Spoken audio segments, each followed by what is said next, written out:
Opposition benches को अल्हम्दुलिल्लाह रब्बुल इज़्ज़त ने ये इज़्ज़त दी है और मेरी पार्टी ने और मेरे महबूब कायद वज़ीर आज़म इमरान खान साहब ने ये इज़्ज़त बख्शी। जनाब स्पीकर, आपकी तवज्जो चाहूंगा कि इस वक्त यहां पे जो ये मसवदा पेश किया गया कौमी असेंबली में, जो सेनेट से यहां पे ट्रांसमिट हुआ, तो इसको जब मैं देख रहा था तो मेरे जहन में एक ही चीज आ रही थी कि इसके ऊपर आपका सेक्रेटेरिएट जनाब स्पीकर एक जुमला लिख देता तो ज्यादा बेहतर था। और वो जुमला ये है जनाब स्पीकर, वोट को इज्जत दो से बूट को इज्जत दो तक का सफर, ये जुमला होना चाहिए था। ना चवला मारो जनाब स्पीकर, यहां पे ऑर्डर इन द हाउस कर लें जनाब स्पीकर। जो मैं बातें करूंगा वो तल्ख इनको लगेंगी, दादा की इज्जत करो सर। क्योंकि यहां पे इनको ये हिट करेंगी जरूर, क्योंकि ये सच बातें होंगी। यार लॉजिकली बात करो, ये क्या चवले मार। और जरूर यहां पे जनाब स्पीकर मैं बात करूंगा कि इस वक्त ये हाउस, ये डेमोक्रेसी बाहर जाके एक बड़ा सा बैनर लिखते हैं, जमहूरियत फॉर सेल, रेट 1 अरब से 3 अरब रुपए फी MNA, वो भी यहां पे लिखते हैं। ये रेट जा रहा है जनाब स्पीकर, चवला मारो। और यहां पे जो जिन लोगों का शुक्रिया अदा किया जा रहा था, वहां पे जनाब स्पीकर नामालूम लोगों को भी ये शुक्रिया अदा कर देते तो बहुत बेहतर होता। वो वीगो डालों को भी अप्रिशिएट कर लेते जनाब स्पीकर, जिनके जरिए हमारे 5 लोग हमारे जो हैं वो ज़दकोब करके यहां पे रखे हुए, कोई आपके ऊपर 4th फ्लोर पे रखे हुए हैं। उनको भी उन वीगो डालों का भी जरा शुक्रिया अदा कर लेते, बहुत अच्छा होता। शाहजोर ट्रक जनाब स्पीकर, ये जो अमेंडमेंट का प्रोसेस है,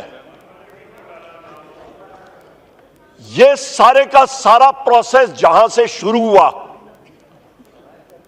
ये एक बदबूदार प्रोसेस है। और इस प्रोसेस का जहां से ये शुरू हुआ, उसकी भी जनाब स्पीकर मैं आपको इस वक्त बताता हूं वो ओरिजिन्स क्या थे। वो प्रोसेस यहां से शुरू हुआ कि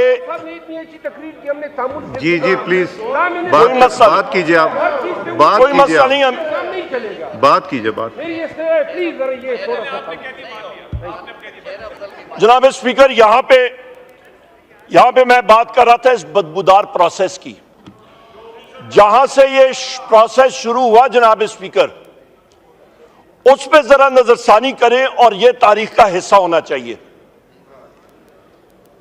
ये प्रोसेस शुरू हुआ जनाब स्पीकर जहां पे अदलिया पे ड्रोन हमला होना था।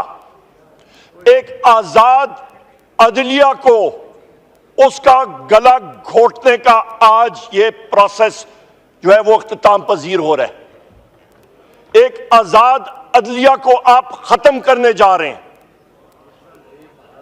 ये वो प्रोसेस है, ये इसके मकासद थे, शुरू हुए थे, जो मौलाना फजलुर रहमान साहब ने अपनी तकरीर में भी बात की थी जलसे में, कि काला थैला था और काला सांप था।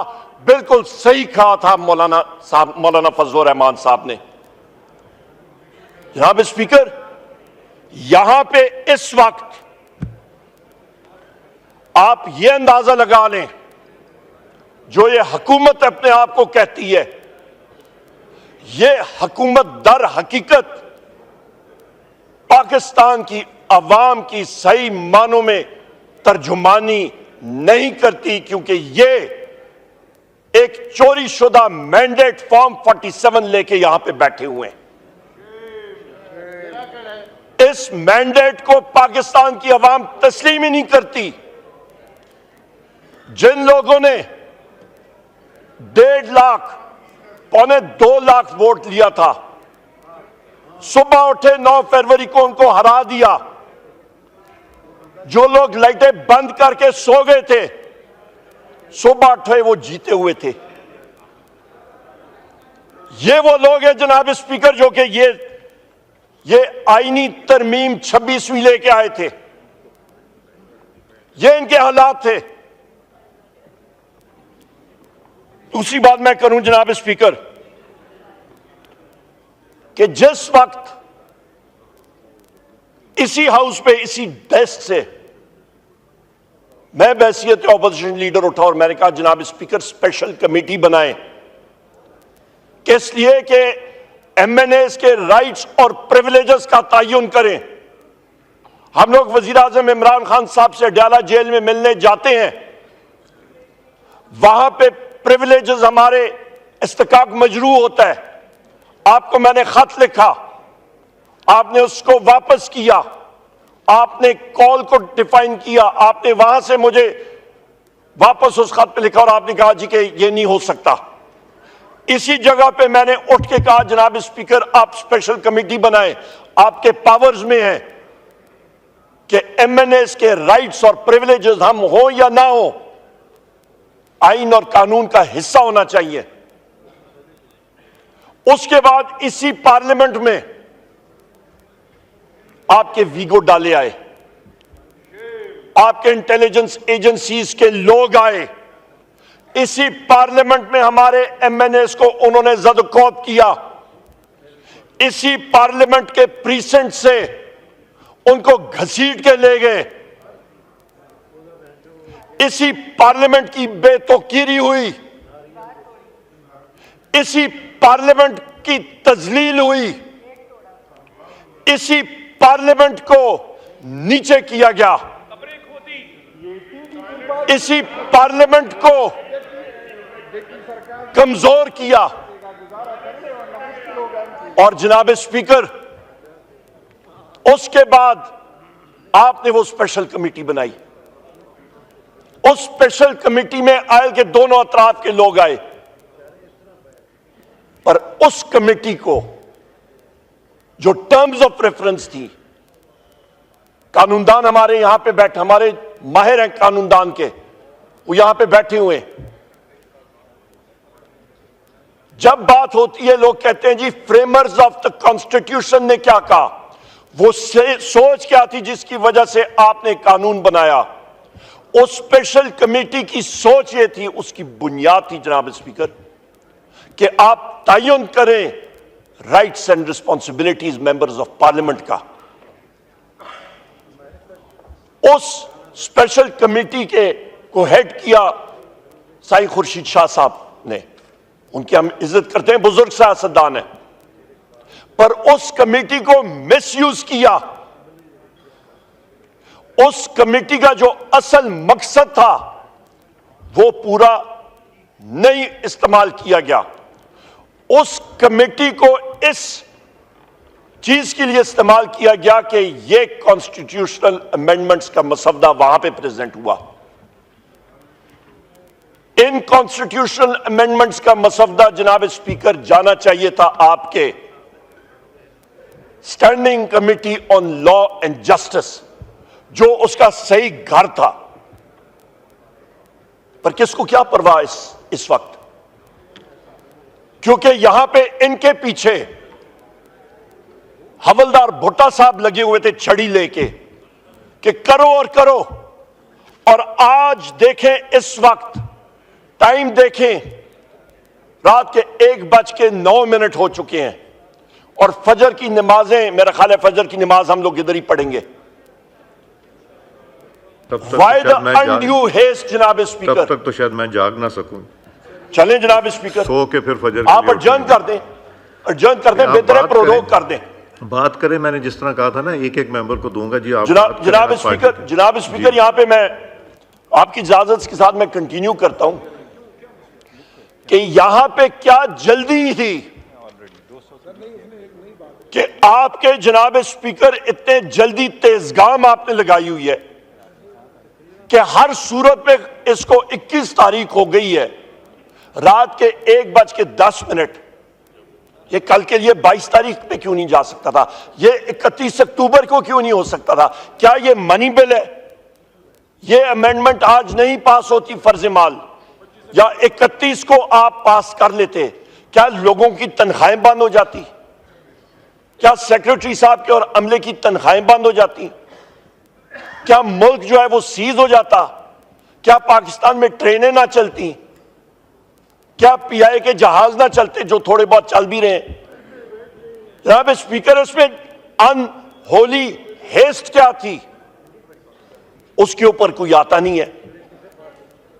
10 स्पेशल कमिटीज के इजलास हुए, तकरीबन मेरा ख्याल है 70% मैंने अटेंड किए होंगे। वहां पे एक इजलास में लॉ मिनिस्टर साहब से पूछा गया, और यह भी मैं बता दूं, उन इजलास में बैठ के लॉ मिनिस्टर साहब को भी नहीं पता होता था मसवदा है क्या। इनसे पूछा जाता था, कहते थे जी आ रहा है, मेरे पास नहीं आया। ओ भाई, आपने मसवदा बनाना था, किधर से आ रहा था? 502 वर्कशॉप से कोई मिस्त्री बना के आपको इधर भेज रहा था? वो मिस्त्री साहब जो है 502 वर्कशॉप के, उन्होंने कोई पेच पाने के साथ ये मसवदा आपके लिए बना के भेजा है। असेंबली करके तो रंग रोगन और पेंट पॉलिश पुलिश आपने यहां पे कर दिया है और उसको आपने यहां पे कर दी है, तो हम लोग मान लेते हैं, ठीक है भाई। पर दर हकीकत इनके जो अजाइम थे वो सामने थे कि जुडिशरी को खत्म करो। उसके बाद मैं जनाब स्पीकर यहां पे आता हूं कि इस सारे प्रोसेस में जिस तरह हमारे मेंबरान को ज़द-ओ-कोब किया गया, मैं जरा आपको नाम लेके देता हूं। हमारे जनाब स्पीकर चौधरी इलियास साहब, उस्मान अली इधर आपके, इनको अगवा बराए तावान या अगवा करके इन्फोर्स डिसअपियर्ड पर्सन करके इनको आज पैराशूट करके इधर लेके आ गए। और ये वो अशखास हैं जिनको वोट पड़ा है एक शख्स के नाम पे, वजीर आजम इमरान खान के नाम पे। इनका खर्चा भी कोई नहीं हुआ। उस टिकट के नाम पे इनके हल्के की अवाम ने इनको वोट दिया।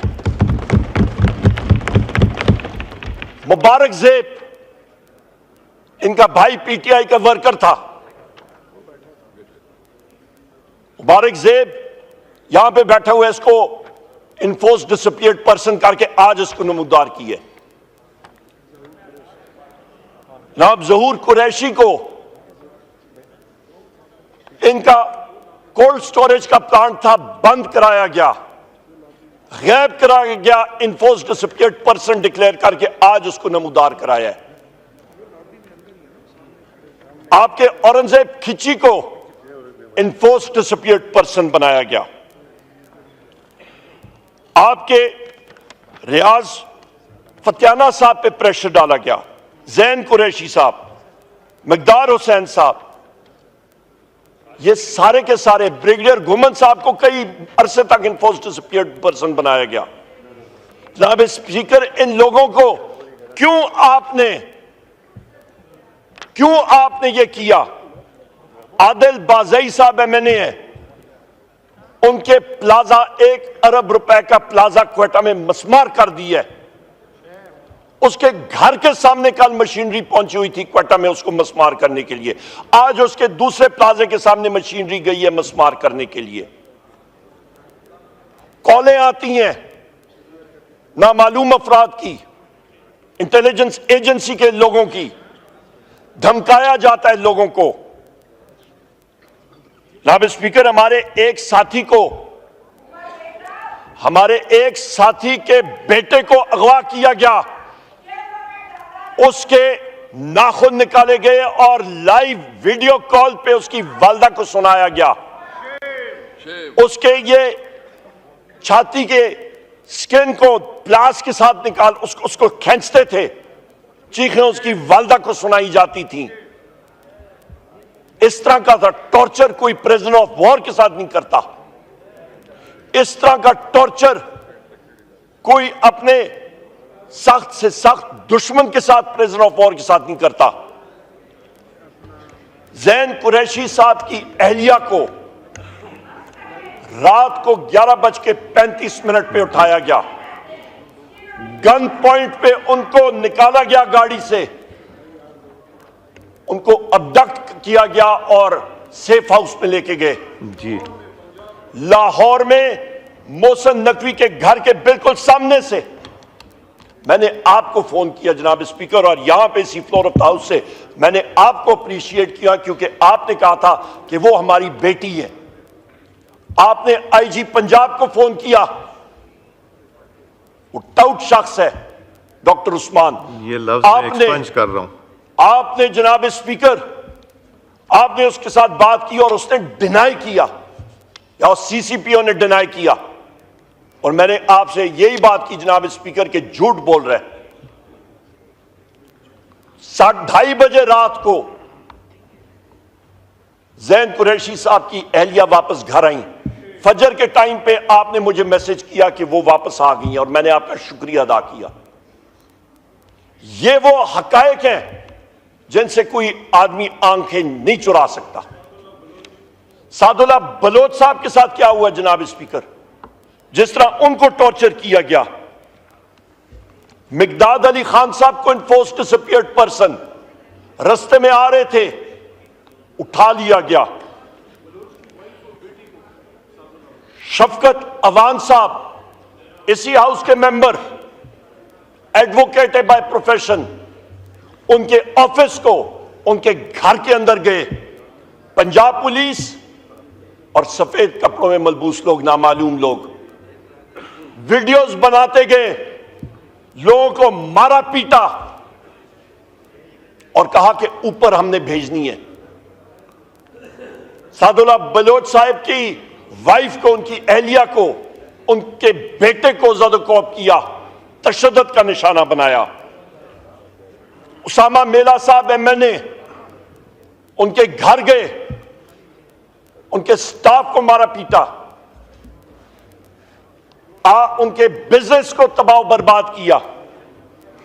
रियाज फतियाना साहब के बेटे को 2 बार अगवा करके ले गए और कोई उनका पता नहीं था। इंतजार पंजोता साहब वजीर आजम इमरान खान साहब के एडवोकेट हैं, आज तक वो गायब है। 11 दिन हो गए इन्फोर्स डिसअपीयर्ड पर्सन। हमारे पीटीआई के सदर हैं दाऊद शाह साहब बलोचिस्तान में। अमेंडमेंट पे भी आ जाइए प्लीज। जी मैं उस पर आता हूं जनाब स्पीकर। आपने बिलावल साहब को कुछ नहीं कहा, मैं भी तामुल से आप बात सुने।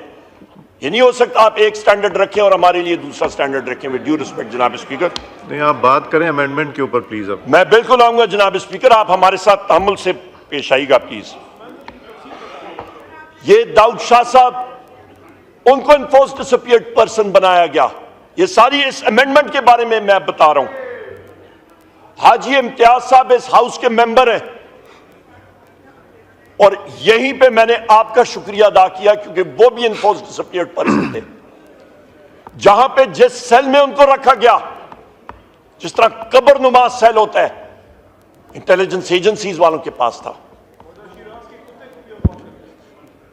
जनाब स्पीकर, यहां पे मैं आपको बताऊं जनाब स्पीकर, मुबीन जट साहब, उनके घर पे जाके उनका कारोबार बंद कर दिया गया है, उनको तशद्दुद का निशाना बनाया गया है।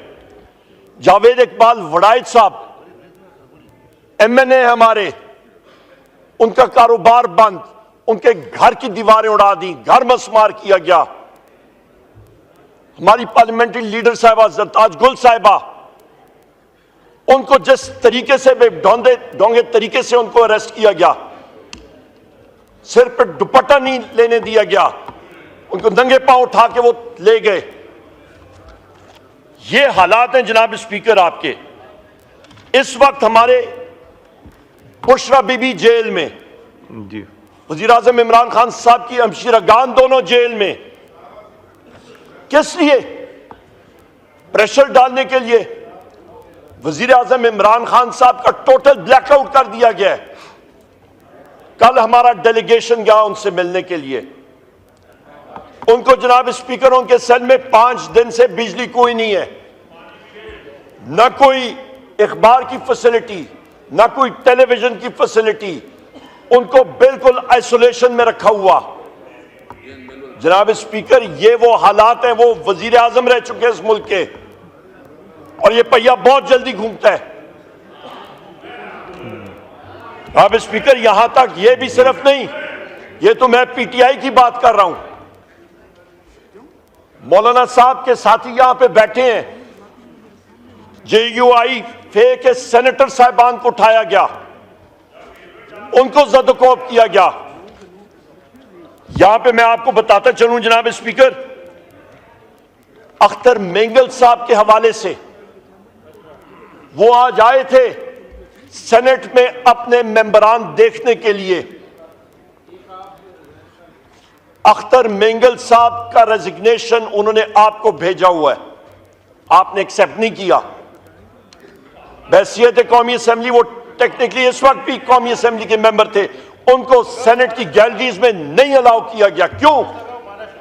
हम उनसे आपसे पूछते हैं जनाब स्पीकर, पार्लियामेंट हाउस का वो क्यों नहीं उनको अलाउ किया गया? क्योंकि नसीमा एहसान साहिबा उनकी सेनेटर जी, और कासिम रंजो साहब, उनके बारे में मैं बताता हूं जनाब स्पीकर। नसीम एहसान साहिबा हैं एहलिया सैयद एहसान शाह साहब के। एहसान शाह साहब 5 बार वजीर रह चुके हैं बलूचिस्तान गवर्नमेंट में। जनाब स्पीकर, इनका सितंबर में इनको धमकियां मिलनी शुरू हुई। इनका पेट्रोल पंप सील कर दिया गया, जो इनकी जमीन थी उसकी अलॉटमेंट कैंसिल कर दी गई।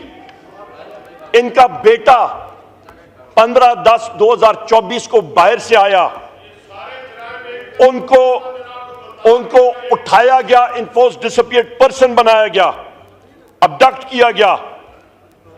और उसके बाद नसीम एहसान साहिबा का जो फ्लैट है C308 जी, उस पे उनको एक किस्म का मैसूर करके रख दिया गया।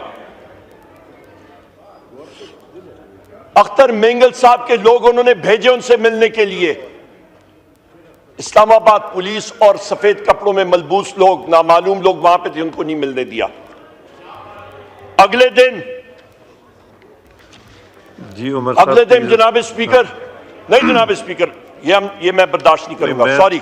यहाँ पे ये सारी ये मैं कॉन्स्टिट्यूशनल अमेंडमेंट्स के बारे में बात कर रहा हूँ। बात कीजिए ना कॉन्स्टिट्यूशनल अमेंडमेंट में। नहीं जनाब स्पीकर, ये कॉन्स्टिट्यूशनल अमेंडमेंट्स की बात हो रही है। यही बात होती है। नहीं जनाब स्पीकर, आपकी सारी तकारीर जितनी जनाब स्पीकर, आई स्ट्रांगली प्रोटेस्ट। हम लोग फिर यहाँ पे होंगे नहीं। आप कॉन्स्टिट्यूशनल जनाब स्पीकर, आई एम सॉरी, ये हमारा हक है जनाब स्पीकर, ये हमारा हक है। नहीं, हक तो वही है ना। एटीट्यूड ठीक नहीं है इस वक्त रात के 1:30 बज रहे हैं, आधे घंटे से आप बात कर रहे हैं कॉन्स्टिट्यूशनल जनाब स्पीकर, ये गलत आप कर रहे हैं जी। आप कॉन्स्टिट्यूशनल अमेंडमेंट जनाब स्पीकर, मैं कर रहा हूं, मुझे आप टोके ना यहाँ पे। आई एम सॉरी, हम लोग पूरे बात करेंगे। जनाब स्पीकर, अगले दिन शहबाज शरीफ का लंच था, वहां पे इनको नसीम साहिबा को कहा गया कि आपने हर सूरत जाना है, और इनको फोर्स किया गया कि वहां पे जाएं। इसके बाद जनाब स्पीकर, यो मिनट, जिस वक्त जनाब स्पीकर मेंगल साहब ने चेयरमैन सेनेट के साथ कांटेक्ट किया, उन्होंने मैं कुछ करता हूं, चेयरमैन सेनेट ने एश्योरेंस दी। उसका नतीजा यह था कि उसी रात उनको अगवा किया गया जनाब स्पीकर। कासिम, और आज वो नमूदार हुए।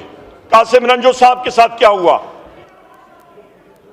जनाब स्पीकर? जिस दिन आपकी SCO की मीटिंग हो रही थी, उनकी जमीनों को सिंध में गैंगस्टर्स ने ऑक्यूपाई किया और रेंजर्स ने और पुलिस ने उनको तहफ़्फ़ुज़ दिया। जनाब स्पीकर, वो 14 तारीख को डायलिसिस के लिए शिफा इंटरनेशनल गए। सुबह 7 बजे, 8 बजे उनके बेटे ने कॉल की कि उनको अबडक्ट कर लिया गया है और पुलिस की गाड़ियां और मोबाइल्स आए हैं 2 गाड़ियों में और साथ 4 नामालूम अशखास थे और उनको ले गए। उनको और उनके बेटे को, मैं खुद वही सोच रहा हूँ, आईनी तरमीम पे तो बात ही नहीं कर रहे। जनाब स्पीकर, ये वो रुदाद है। जी हाँ। अली मोहम्मद खान साहब बैठ जाए। अली मोहम्मद खान साहब के नहीं जी हाँ, अली मोहम्मद खान वो साहब कह रहे हैं बैठ जाए। आईनी तरमीम पे बात करने लगे। जनाब स्पीकर, कौन सी यहाँ वाली पे क्लॉज पे? यहां पे उनको और उनके बेटे को पिकअप कर दिया गया और उनको उस वक्त लाया जाता था जिस वक्त उनकी डायलिसिस होती थी। जनाब स्पीकर, आज उनको जिस तरीके से लाया गया, टिंटेड ग्लास की वाइट करोला में लाया गया और जिस तरह उनको उठा के सेनेट में लाया, मेंगल साहब को मिलने भी नहीं दिया उनसे। मेंगल साहब का ये मैसेज है यहां पे, उनका ये मैसेज है जनाब स्पीकर, ये पाकिस्तान की अवाम के नाम पे कि उन्होंने जमहूरियत को फरोग देने की कोशिश की, पर इस वक्त अख्तर मेंगल साहब इस असेंबली से, इस जमहूरियत से दिल बर्दाश्ता होकर उन्होंने अपना रिजाइन किया और उन्होंने कहा है कि हम लोग कैसे इस प्रोसेस का हिस्सा बने जब हमारे लोगों को दीवार के साथ लगाया जा रहा है और यह सलूक किया जा रहा है। मेरा यहां पे जनाब स्पीकर सवाल है, शहबाज शरीफ से यह सवाल है कि जो मैंने आज ये सारे केसेस आपको सुनाए, क्या ये सारे के सारे फैशिस्ट एक्शंस इनकी मर्जी से हो रहे हैं, इनकी ईमा पे हो रहे हैं, और या इनके ईमा पे हो रहे हैं जनाब स्पीकर कि ये कॉन्स्टिट्यूशनल अमेंडमेंट जो फोर्सफुली यहां पे लाई जा रही है, तो फिर शर्म आनी चाहिए क्योंकि ये जमहूरियत को दफन करने के सारे अज़ाइम हैं। यहां पे जनाब स्पीकर, यहां पे फजल रहमान साहब ने जो मुस्बत रोल अदा किया बैसियत ऑपोजिशन के मेंबर के, हम लोग उसको अप्रिशिएट करते हैं। और यहां पे मैं कहता चलूं जनाब स्पीकर कि हमारे मेंबर, मेरे पीछे यहां पे शरफजल खान मरवत साहब बैठे हुए हैं, इनके घर को मस्मार किया गया, इनके खिलाफ FIRs हैं। हम सब के खिलाफ एक नहीं, 2 नहीं, मुतअद्दद FIRs हैं। और वो किस लिए? लोगों को कॉलें आती हैं कि आप इस मसवदे को सपोर्ट करें। KP हाउस पे इस्लामाबाद पुलिस और रेंजर्स आती है, वो किस कानून के तहत जनाब स्पीकर? आपने तो धज्जियां उड़ा दी, आपने वफाक को कमजोर करके रख दिया। और किस लिए? वो कहते हैं कि अपने आधे पाव गोश्त के लिए आपने पूरी भैंस ज़बह कर दी। ये तो वो मिसाल है कि सिर्फ इस 26th अमेंडमेंट के लिए, इसके लिए आप ये ज़बह कर रहे हैं जमहूरियत को इसलिए आप खत्म कर रहे हैं। जनाब स्पीकर, हमने अपने MNAs को ये डायरेक्शन दी हुई है कि आपने इस प्रोसेस का हिस्सा नहीं बनना, और वो डायरेक्शंस उन्होंने या वायलेट की, उनके खिलाफ जो कानूनी कार्रवाई है वो मंतकी इंजाम तक पहुंचाई जाएगी। इस प्रोसेस का, क्योंकि हमारा ये नजरिया है, ये हमारा एक कैलकुलेटेड ओपिनियन भी है और बिलीफ भी है कि ये गवर्नमेंट इस लायक नहीं कि वो ये कॉन्स्टिट्यूशनल अमेंडमेंट्स यहां पे लाए। हम लोग इन कॉन्स्टिट्यूशनल अमेंडमेंट्स का हिस्सा बिल्कुल नहीं बनेंगे जनाब स्पीकर। ये कॉन्स्टिट्यूशनल अमेंडमेंट्स जनाब स्पीकर इस वफाक को कमजोर करने की इलामत होंगी। इस कॉन्स्टिट्यूशनल अमेंडमेंट्स के साथ हम बैसियत पाकिस्तान तहरीक इंसाफ और सुन्नी इत्तेहाद काउंसिल के मेंबरान और अचकजई साहब और हमारे MWM के साथी हम लोग इत्तेफाक नहीं कर पाएंगे। हम लोग जनाब स्पीकर आपसे गुजारिश करेंगे, आपसे डिमांड करेंगे कि खुदारा आपने स्टैंड लेना है। बैसियत स्पीकर अपने हाउस के मेंबर्स के लिए कि यहां पे जो हमारे लोग फोर्सफुली अबडक्ट हुए थे और आज एकदम नमूदार हो रहे हैं, उनको इस प्रोसेस का हिस्सा नहीं होना चाहिए। और जो यहां पे आपके 4th फ्लोर के चेंबर्स में या इस असेंबली के प्रीसेंट्स में हमारे जो अबडक्टेड मेंबर्स हैं उनको रिहा किया जाए और वापस अपनी सीटों पे जो ये हमारे मेंबर्स बैठे हुए हैं आपके ट्रेजरी बेंचेस पे, इनको वापस अपनी सीटों पे यहां के आप आके बिठाएं।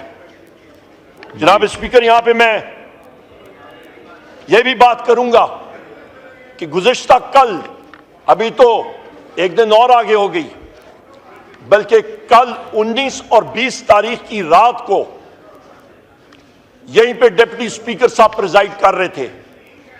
11:55 पे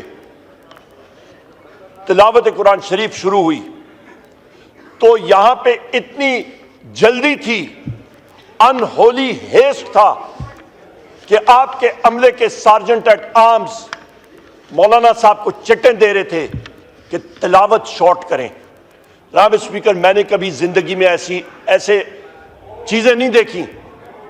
जिस वक्त नात शरीफ नबी करीम मोहम्मद सल्लल्लाहु अलैहि वसल्लम की शान में यहां पे मौलाना साहब पेश कर रहे थे, उनको 2 बार 3 बार सार्जेंट एट आर्म्स और उनका अमला आके चिट्टे दे रहा था कि आप जल्दी करें। ठीक जनाब स्पीकर, ये कहां का, यहां पे हम लोग अपने आप को कहते हैं इस्लामी जमहूरिया पाकिस्तान, पर जिस वक्त अमाल आते हैं जी, तो फिर ये हरकत होती हैं कि जिस वक्त तिलावत हो रही होती है तो चिट्टे दे रही होती है कि जल्दी करें, नात पेश हो रही होती है कहते हैं जल्दी करें, जिस वक्त ये तरामीम आ रही होती हैं तो फिर अनड्यूली हेस्ट के बारे में बात कर रहे होते हैं। जनाब स्पीकर, ऑपोजिशन के साथी यहां पे हम लोग जितने भी हैं, हम लोग कम से कम तारीख में सुरखरू होंगे और ये लोग जो हुकूमती बेंचेस पे बैठे हैं, जिन्होंने इस कॉन्स्टिट्यूशनल अमेंडमेंट को जन्म दिया, जिन्होंने इसको फरोग दिया, अपने नापाक अज़ाइम के लिए, तारीख इनको कोई अच्छे अल्फाज में याद नहीं करेगी। जी, थैंक यू। तारीख इनको ये याद करेगी कि ये वो लोग हैं जिन्होंने जमहूरियत को दफन किया। तारीख इनको याद करेगी कि ये वो लोग हैं जिन्होंने माइक खोले हुए मैंडेट के ऊपर पाकिस्तान की अवाम के ऊपर एक और कातिलाना जर्ब मारा। जनाब स्पीकर जी, थैंक यू। मैं यहां पे खोले कि जिस वक्त 18वीं तरमीम पेश हो रही थी, उस वक्त आपके साथियों ने यहां पे 9 महीने लगाए थे 102 आर्टिकल्स पे तरामीम के। आज जनाब स्पीकर इन 27 आर्टिकल्स पे अमेंडमेंट के लिए जी दिनों के अंदर अंदर इसको फाइनलाइज किया जा रहा है। जी ठीक है। जनाब स्पीकर, ये एक इंडाइटमेंट नहीं है, चार्जशीट नहीं है इस हुकूमत के खिलाफ, तो और क्या है?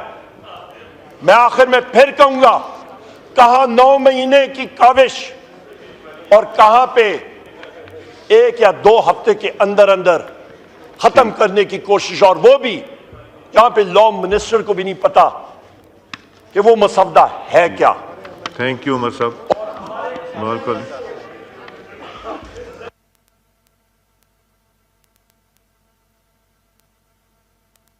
जी, माइक खोलें जी, शुक्रिया। वाइंड अप कीजिए प्लीज। जनाब स्पीकर जी, जनाब स्पीकर, हमें पता है कि यहां पे आपको भी जल्दी है, इनको भी जल्दी है, मुझे तो बहुत क्योंकि जल्दी- यहां पे बूट को इज्जत दो का सिलसिला जा रहा है। Yeah. यहां पे मैं बात कर रहा हूं जनाब स्पीकर के 9 महीने की काविश थी 18वीं तरमीम में। कहां 9 महीने की काविश और कहां पे 1 हफ्ता 2 हफ्ते 1 दिन में, और पुश कर रहे हैं किस लिए? मौलाना साहब आप गए हुए थे मेरा ख्याल है नमाज पढ़ने के लिए, मैं आपको अप्रिशिएट कर रहा था। और यहां पे जनाब स्पीकर, और यहां पे हम लोग, ये गवर्नमेंट वालों ने बहुत कोशिश की कि ऑपोजिशन के दरमियान कोई खलीज आए, पर इंशाअल्लाह ताला जनाब स्पीकर ये तारीख याद करेगी। ठीक है जी। ऑपोजिशन की पार्टियां मजीद मजबूत होंगी और ये अजाइम इंशाअल्लाह ताला ये खत्म होंगे, ठीक, और ये जमहूरियत हमारी काविशों के जरिए, इस जी वजीर आजम इमरान खान साहब की काविशों के जरिए पाकिस्तान में मजबूत होगी, ना कि इस हुकूमती इत्तेहाद के जरिए। बहुत बहुत थैंक यू।